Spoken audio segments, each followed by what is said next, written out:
Hari ini macam-macam petua orang bagi letak dalam agama. Dia kata Nabi tak bagi makan, kalau makan tak boleh campur makanan darat dengan makanan laut.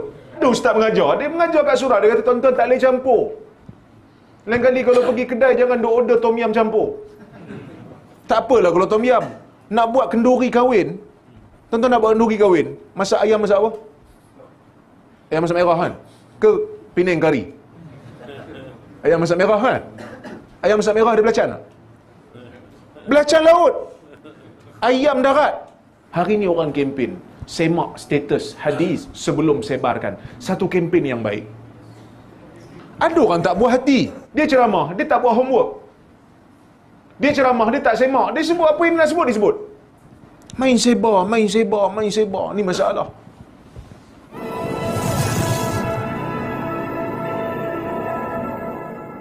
Sebab tu Nabi sebut dalam hadis mutawatir yang diriwayatkan oleh lebih 70 orang sahabat.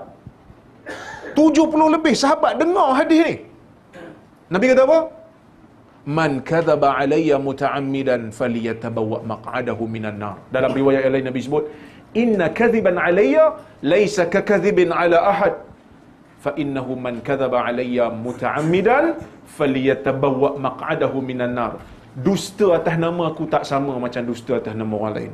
Siapa dusta atas nama aku, tunggu tempat kat neraka. Ada orang bila dia dengar hadis ni dia kata, ustaz susahlah macam tu. Kita nak dakwah, bila kata nak sampai hadis kena tengok status dulu. Kami orang awam macam mana nak dakwah?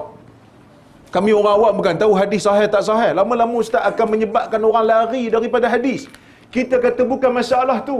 Masalah kita nak jaga keaslian agama. Hari ini macam-macam petua orang bagi letak dalam agama. Dia kata Nabi tak bagi makan, kalau makan tak boleh campur makanan darat dengan makanan laut. Tuan-tuan, kalau betul hadis tu pening kepala orang Melayu.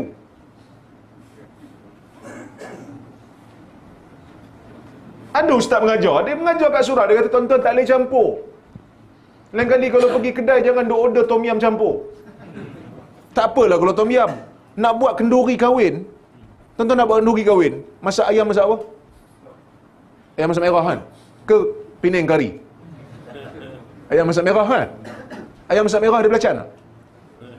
Belacan laut. Ayam darat. So orang Melayu kena tukar menu lain. Nah? Selagi mana tak ada hadis, tuan-tuan makanlah. Dia jenuh nak fikir macam mana nak susahkan orang bab makan ni. Bab makan ni mudah, tak ada benda, tak ada disebut haram tuan-tuan makan. Kecuali kalau dia mudarat dari sudut sains. Ada pula yang kata ni sebenarnya ikut sains. Kalau makanan laut dia akan keluar ion negatif lah, ion positif lah. Kita rasa selama ni kita makan ayam masak merah tak ada sakit perut pun. Kan? Jadi kita kata makan. Kita nak jaga keaslian agama. Belum pasti jangan sebar. Hari ni orang kempen semak status hadis sebelum sebarkan. Satu kempen yang baik. Ada orang tak buat hati. Kita tahu yang tak buat hati ni sebenarnya dia jenis malas nak pergi semak. Dia ceramah, dia tak buat homework. Dia ceramah, dia tak semak. Dia sebut apa yang nak sebut, dia sebut. Lepas tu dia tak buat hati. Pasal apa tak buat hati? Nabi sebut. Kafa bil mar'i kadhiban ay yuhaddisa bi kulli ma sami'. Cukuplah satu orang berdusta apabila dia sebar semua benda yang dia dengar. Dia tak semak dulu. Ibnu Hibban masa dia syarahkan hadis ni dalam muqaddimah kitab Al-Majruhin, dia sebut, dia kata dalam hadis ni merupakan terdapat larangan kepada seseorang, kepada orang muslim menyebarkan sesuatu hadis yang dia sendiri tak pasti apa statusnya. Main sebar. Ni masalah. Dia kata tak apa ustaz, sebab Nabi kata balighu anni walau ayah, sampaikan daripada aku walaupun satu ayat. Yang penting daripada Nabi. Tak kira lah sahih ke tak sahih. Yang penting orang sandar kat Nabi, kita boleh sebar. Tak, Nabi tak kata balighu anni saja. Sebab Nabi hadis tu panjang. Nabi kata balighu anni walau ayah wa hadithu an ahli alkitab wala haraj fa innahu man kadzaba alayya muta'ammidan falyatabawwa maq'adahu minan nar. Nabi kata, sampaikan daripada aku walaupun satu ayat, cerita daripada ahli kitab, tak jadi masalah. Siapa dusta atas nama aku, tunggu tempat dalam neraka. Ni Imam Syafi'i disebut. Imam Syafi'i sebut dalam risalah hadis ni. Dia kata apa? Dia kata, Nabi sebut suruh sampaikan daripada dia walaupun satu ayat. Dan Nabi kata boleh cerita daripada ahli kitab, tak ada masalah. Tapi Nabi kata, siapa dusta atas nama aku, tunggu tempat dalam neraka. Nabi kata, kalau nak sampaikan daripada ahli kitab, tak ada masalah. Selagi mana tidak diketahui ia bohong, boleh sampai.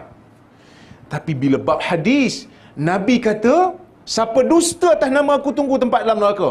Maknanya bila nak sampaikan sesuatu daripada Nabi, kena tengok status dulu. Ni Imam Syafi'i sebut. Sepatutnya orang yang claim mazhab Syafi'i tak boleh marah kempen ni. Tak boleh marah kempen ni. Kempen ni memang ulama' dulu buat.